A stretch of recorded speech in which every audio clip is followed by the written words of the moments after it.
Hello everybody, this is Tip Top MTG here today with another Magic the Gathering video. In today's video, I'm going to be breaking down all of the spoilers that have come out today being October 26th for Commander Legends. I'm going to go over all the spoilers, whether they're reprints, new cards. I'm going to talk about my opinions on them, what I think they're going to do in Commander, why they're interesting, all of that. Now, we have a lot of spoilers today, so why don't you sit back, relax, and let's get started. First, we have Cerathic Greatsword. It's a 2-cost white artifact equipment. Equipped creature gets +2/+2. Whenever equipped creature attacks the player with the most life or tied for the most life, create a 4/4 white angel creature token with flying that's tapped and attacking that player. Then it has equip 4. So this is kind of interesting.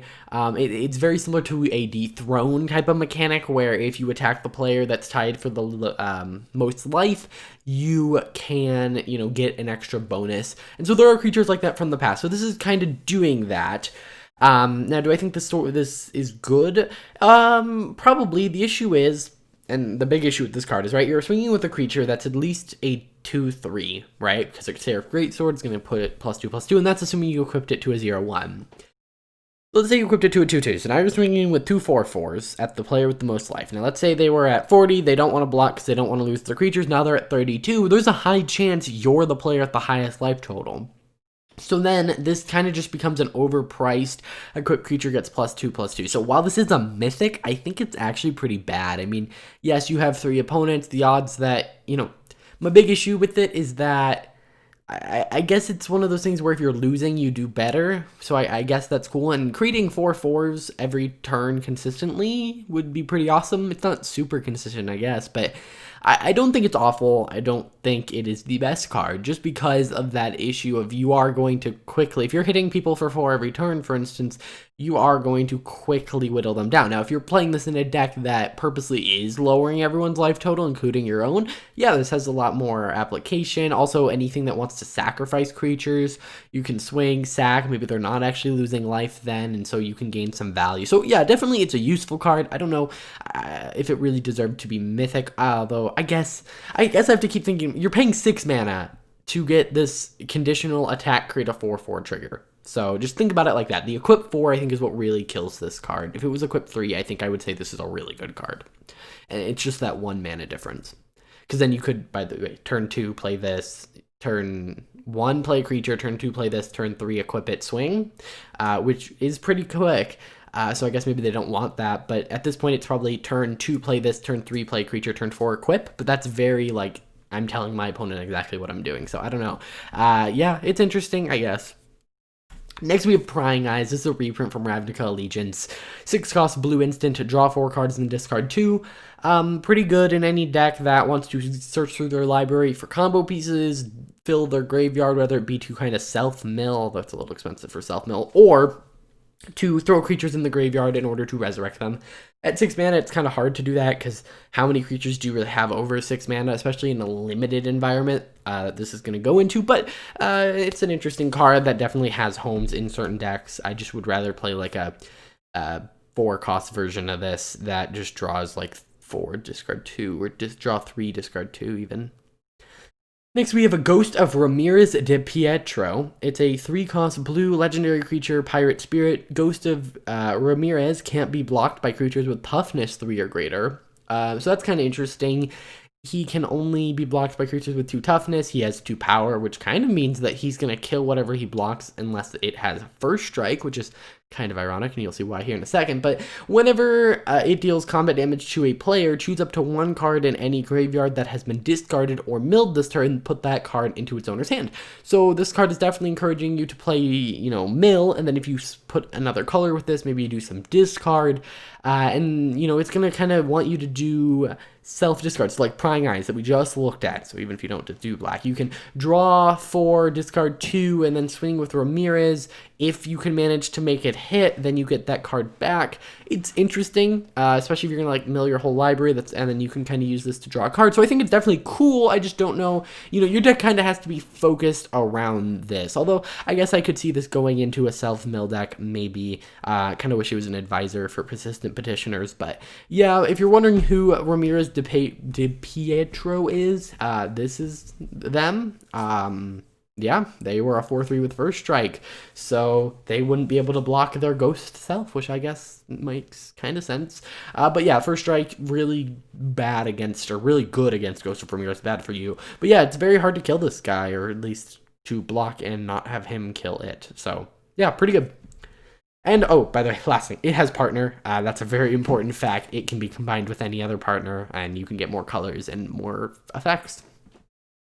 Next, we have Siren Stormcaller, 1-cost blue creature, Siren Pirate Wizard, 1/1 with flying, and you can pay blue, sacrifice it, and counter target spell or ability that targets you or a creature.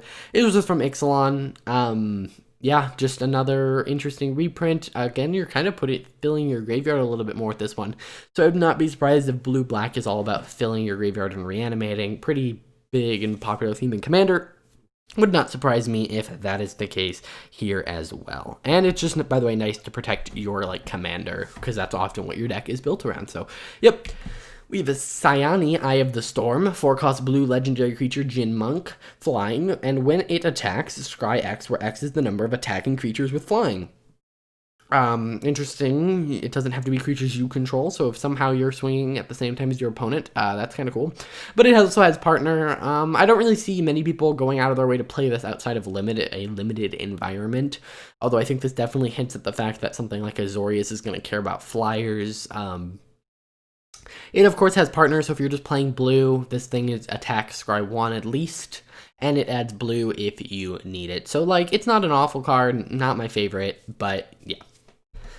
Next, we have a Warden of Evos Isle. It's a 3-cost blue creature, bird wizard with flying, and it says creature spells with flying you cast cost 1 less to cast. Again, hinting at the fact that blue and one other color is probably going to have flyers, so keep an eye out for anything that cares about those.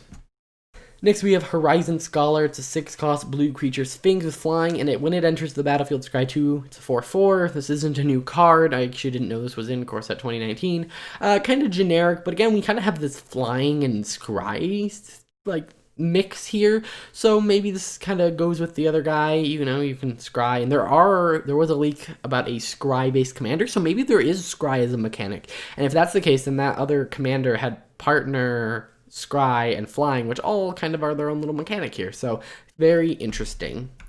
We have Interpret the Signs, again, not another new card, but it is a 6-cost blue sorcery, scry 3, then reveal the top card of your library. Draw cards equal to that card's converted mana cost. Also, I find it a little weird that they have the scry reminder text. I guess if you have the space, you might as well, but honestly, I don't see Commander Legends as a intro to Magic product.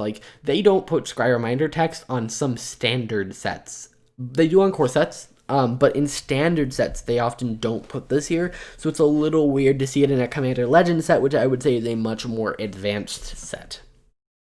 We have Brynelin, the Moon Kraken, 8-cost blue legendary creature Kraken. When it enters the battlefield, or whenever you cast a spell with CMC 6 or greater, you may return target land permanent to its owner's hand. So this can go infinite with a lot of things.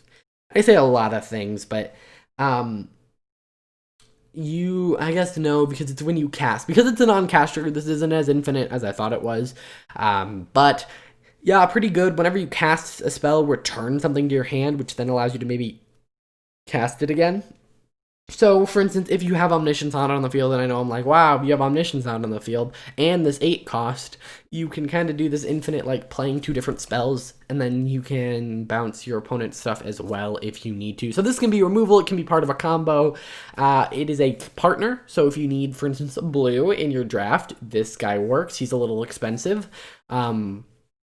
But yeah, so 8-cost, not great, especially in blue, but if you can throw green in there, Simic, 8-cost is closer to a 5-cost, so yeah, not awful, but again, it's kind of an uncommon legendary, not something I would necessarily go out of my way to build, unless it had some interesting combo with another partner.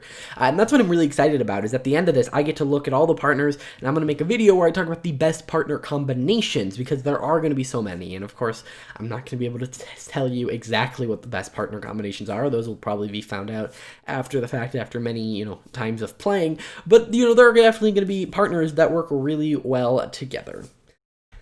Next, we have Volante Sopreme. I just butchered that, and, this is a reprint, so why don't we just look at the original version, so, we can read it, doesn't have the hands in the front of it. Either way, this was last reprinted in Hour of Devastation. It's a counter spell, you pay 3 instant, choose one, either counter target spell unless its controller pays 3, so for 3, you're kind of overpaying in Commander. You generally, 2 is what you really want to be paying, but look at the top 4 cards of your library, put one of them into your hand, and the rest on the bottom of your library in a random order, or in any order, actually.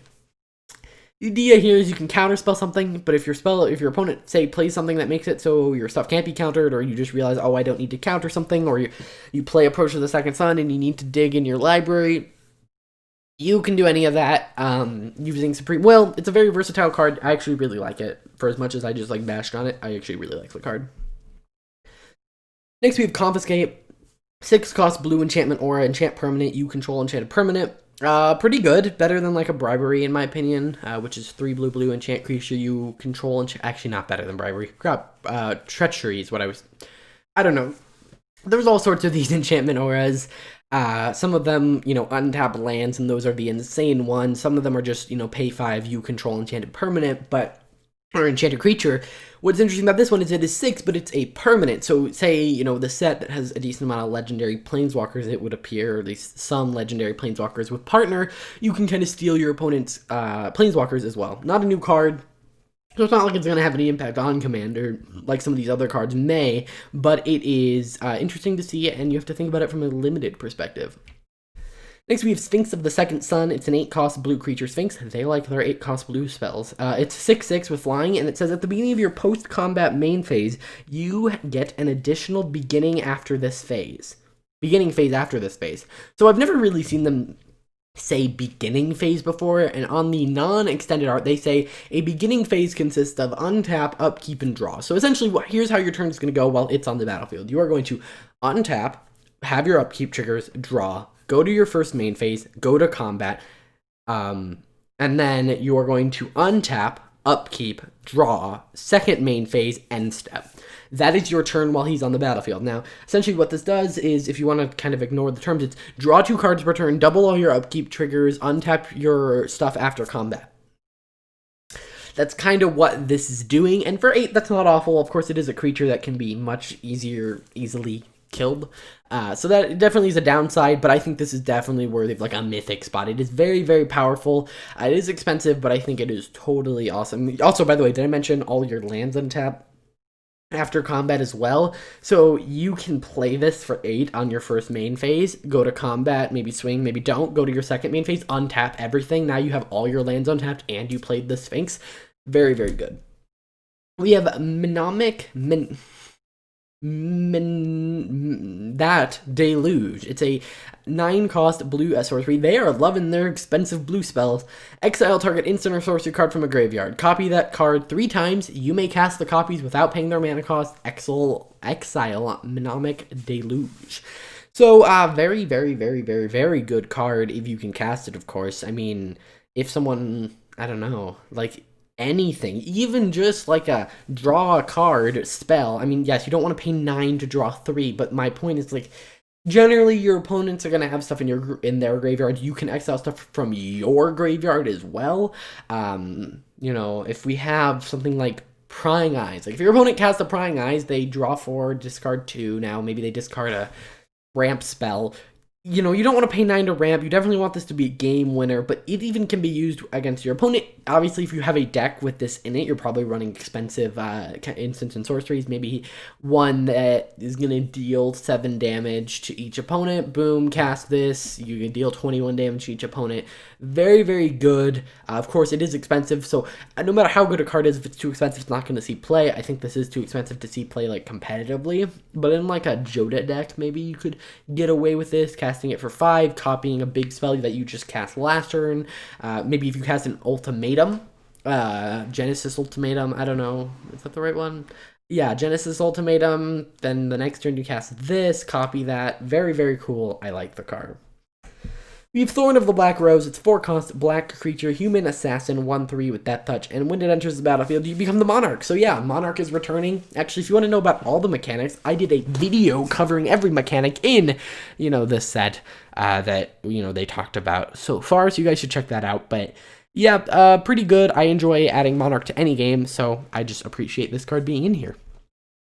We have Sats Will. It's a 5-cost black instant. Choose one. If you control a commander as you cast a spell, you may choose both. So essentially, you're either going to choose one, or if your commander's out, you're going to choose both. Pretty self-explanatory. Each opponent sacrifices a creature they control with the greatest power. For 5 at instant speed, that's not awful, but not great either. I don't know. I mean, it does get around hexproof, indestructible, and all that, so I think it's interesting. And then exile all cards from all opponents' graveyards, and then create X01 black troll creature tokens, where X is the greatest power among creature cards exiled this way. I think that bottom ability is definitely why you're running the card.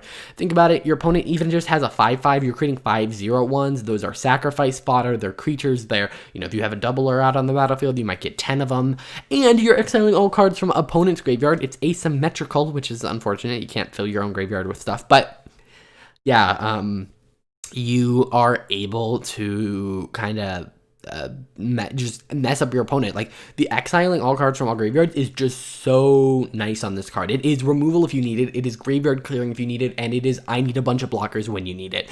So, and then if you have your commander, you get to do both of those, which, you're probably never not going to do the top ability unless you're teaming up with a player and they only have one creature, or the creature that they need to beat the other opponent is like their biggest one, but you technically don't have to choose both. Yeah, pretty good card.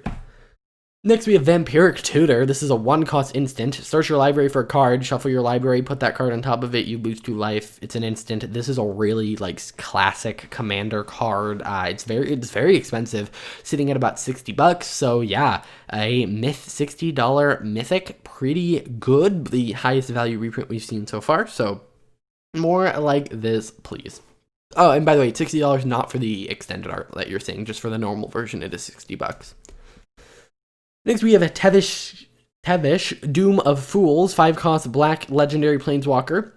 For loyalty, you can +2 him to create 2/01 black troll creature tokens, so he'll be at 6 the turn he comes out. Or you can +1 him and sacrifice another creature or planeswalker. If you do, draw 2 cards, then draw another card if the sacrificed permanent was a commander. That is kind of insane. The ability to not only uptick him, but at the same time sacrifice a creature, which a lot of decks are going to want to do anyway, and then at the same time draw 2 cards, and you're not losing any life, and if you happen to stack your commander, for instance his partner, because he's his partner, then you can draw 3 cards. And so if you have, say, a commander that cares about how many times you cast it, he works really well with that. Overall, pretty good. Yeah, then -10, gain control of all commanders. Put all commanders from the command zone onto the battlefield under your control. So unless your opponent is purposely putting their commander in the graveyard, you just gain everyone's commander, and that is a very powerful thing because a lot of decks are going to be built around it. Now, in Limited, is that as crazy? Yes, gaining control of just 3 creatures out of nowhere is crazy. So, yep, I think pretty good. I would consider playing him alone without partner, but then you get the ability to add something to him and you get something pretty crazy.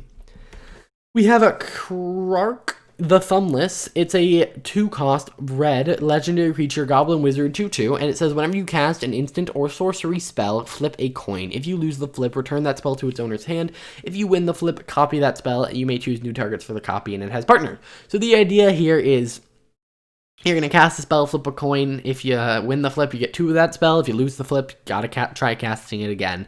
And so statistically, you're going to end up pretty much breaking even. Not my favorite card. I don't like the idea of, oh, I'm about to lose, I need to board wipe. Board wipe. Oh, no. It got sent back to my hand and I don't have enough mana. Now, it doesn't get countered, so that means technically if you have infinite mana, this is technically better because it is not just like you either lose the card or you get 2 of the card. It is the card goes back to your hand or you get 2 of those cards. Where I would see this being useful is if you have another commander that cares about when you cast instants and sorceries. I could definitely see a 1-cost, shock. You're going to try to shock something. Oh, it gets bounced back to my hand. That's unfortunate, but I get to cast it again. And then I keep getting these cast triggers. So I think there's definitely some interesting things you can do with this, but I think your deck really has to be purpose built. I don't know if I was drafting and I drafted an instant or sorcery deck that I would want Kraken, unless I was maybe doing a coin flipping deck. That's about it. Next we have Lisa, Shroud of Dusk. It's 2 white, white, black. It's a legendary creature angel. Rather than pay 2 for each previous time you've cast a spell from the command zone this game, pay 2 life that many times. So the idea is, normally you have to pay 2 extra mana, so she would cost 5, then 7, and then 9, and then 11 mana. But instead you can have her cost 5 mana, and then 5 mana and 2 life, 5 mana, 4 life, 5 mana, 6 life, 5 mana, 8 life, 5 mana, 10 life. You get the point. And then it has flying and lifelink, so it's a 5/5. So you're going to be able to really easily cast this. And then whenever your player casts a spell, they lose 2 life. So, you can kind of gain back your life that you're losing with Lisa, assuming she's not dying too much. Like, even if you're paying 5 mana and 10 life, as long as she sticks around for 2 combats and swings through, you gain all that life back, and your opponents are losing life from her ability to hurt them for that. This feels like a Staxy commander, one that's gonna, not really care if it's losing life because you can't do anything anyway. And yeah, I think this is going to actually see a decent amount of play. Next we have Ramirez, Una's Trickster. It's a 5-cost blue and black legendary creature, fairy knight, 1/6 with flash and flying. So flashed out of the command zone, that's nice, but they know it's coming, so that's also meh. And then whenever you cast your first spell during each opponent's turn, look at the top 2 cards of your library. Put one of those into your hand and the other in your graveyard. So again, we're seeing caring about, throwing things into your graveyard. This is just kind of nice, by the way. Whenever you cast your first spell during each opponent's turn, essentially draw a card and put one in the graveyard. Yeah, I would like that. If there was a card that said whenever you cast the first spell during an opponent's turn, draw a card, mill 1. Pretty good card, and this also has that flash factor. So yeah, definitely going to want to throw this in like a flash deck, a resurrection deck, all sorts of weird things. It's a little expensive for what it does, but it is a 1/6, which is kind of nice for blocking, and it does have flying. So yeah, I like the card. Next we have Zenegos, God of Revels. So this is a reprint from Born of the Gods. It's a 5-cost red and green legendary enchantment creature god. It's a 6/5 with indestructible, and as long as your devotion to red and green is less than 7, Zenegos isn't a creature, which generally you actually don't want them to be creatures because they're more vulnerable that way. So then it says at the beginning of combat on your turn, another target creature you control gains haste and gets +X/+X until end of turn, where X is that creature's power. So at the beginning of your combat, at the beginning of your combat, you double something's power and toughness, which is very, very powerful, especially when that's coming from an indestructible source. It's good in decks, it's good as the commander, very awesome. Then we have Melstrom Colossus, 8-cost artifact creature golem with Cascade. It's a 7/7. If you want to know more about Cascade, go check out my other video. I talked a decent amount about it there, but yeah, I like Cascade. More Cascade cards is good. Next we have Automato, descudiable.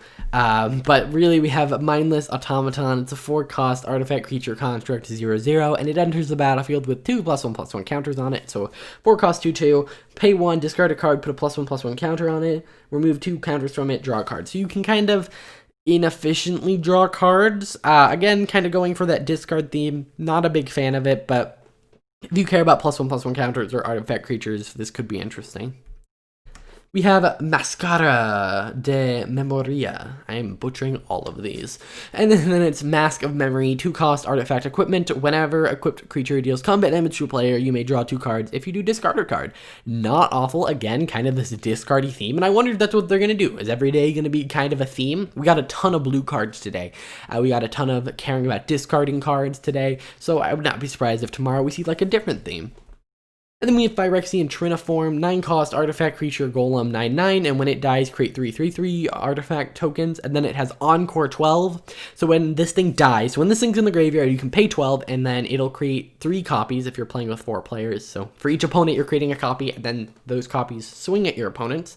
And then at your end step, you sacrifice them. So, essentially, you're going to then get 3 death triggers off of the 3 token copies. So you swung with 3 9/9s, and then you create, 9 3/3s that stick around forever. So, yeah, that seems pretty good for 12 mana. But yeah, it's a pretty interesting, mechanic. It will be on more than obviously just Phyrexian Triniform, and it is a brand new mechanic. So, it'll be interesting to see what design space they can explore with this. And then we have Mana Confluence. This is the buy box promo. It is not actually found in the set, but I thought I'd mention it. It is going for about $20 right now. It's from Journey to Nyx, and there was also an expedition form of it. So that's going to do it for this video. I hope you guys enjoyed. If you did and want to learn more about Commander Legends, I did 2 videos today talking about collector boosters and also talking about the mechanics of the set. Tomorrow I'll be doing more spoilers, and then after that more and more spoilers. I'm going to be covering every day of spoilers, so if you enjoyed, subscribe so you can see those as well. I will see you guys in the next one. Bye.